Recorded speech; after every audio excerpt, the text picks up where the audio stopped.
County, southern Wells County, until 8:45 p.m. Eastern Daylight Time.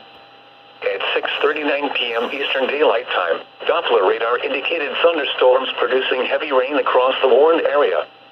Radar estimates that between 1 and 3 inches of rain has fallen across Howard County. These storms will overspread the warning area through 7:30 p.m. Eastern Daylight Time. Runoff from this heavy rainfall will result in flash flooding.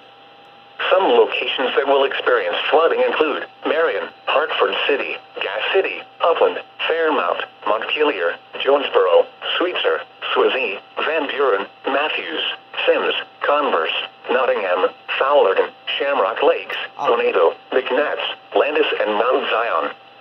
Turn around. Don't drown when encountering flooded roads. I was really confused. Most flood deaths occur in vehicles. Repeating, a flash flood warning has been issued until 8:45 p.m. Eastern Daylight Time for the following counties in Indiana: Blackford and Grant.